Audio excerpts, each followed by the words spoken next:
And still ahead on the Acadiana's News Channel, Daniel Phillips tells us about a family's Christmas tradition that dates back decades. Back on this week's What's Your Story, one Acadiana family has kept a Christmas tradition going for nearly a century. Our Daniel Phillips has the story. This week, the What's Your Story team was interested in Christmas. Christmas present. Yesterday, my son and his girlfriend and I were decorating our tree. And connecting back to Christmas past. Some of them are from their first Christmas tree, and my daughter would be 72, so they're that old.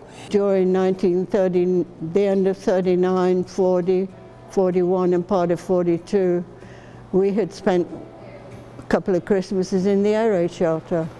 And we'd go in that area back there and pick out the prettiest tree, and he'd cut it with his axe. And then we'd come home with it, we'd drag it home, and then we had to make chains. We wanted to know about Christmas traditions. They'd go to midnight mass and then come back, and half of the guys were probably been drinking. So we had a real good time. It was a favorite holiday to get together.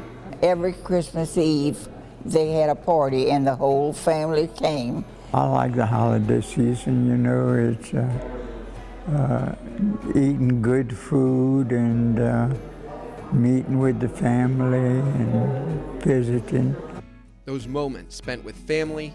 I come from a family of 10 kids, and I have 5 boys.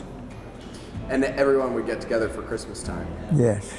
And my grandmother, my mother's mother and father, they lived in Coventry, we lived in Nuneaton, but we'd go there every Christmas. All of us had kids.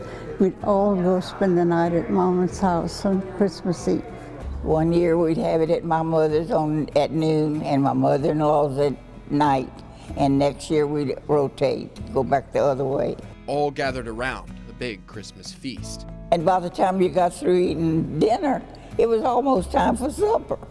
But you weren't hungry, so you eat a smaller amount at noon so you could eat some more at night. My mother would make a barrel of gumbo, chicken and sausage gumbo for after midnight mass. The cooking is mostly pork and chicken.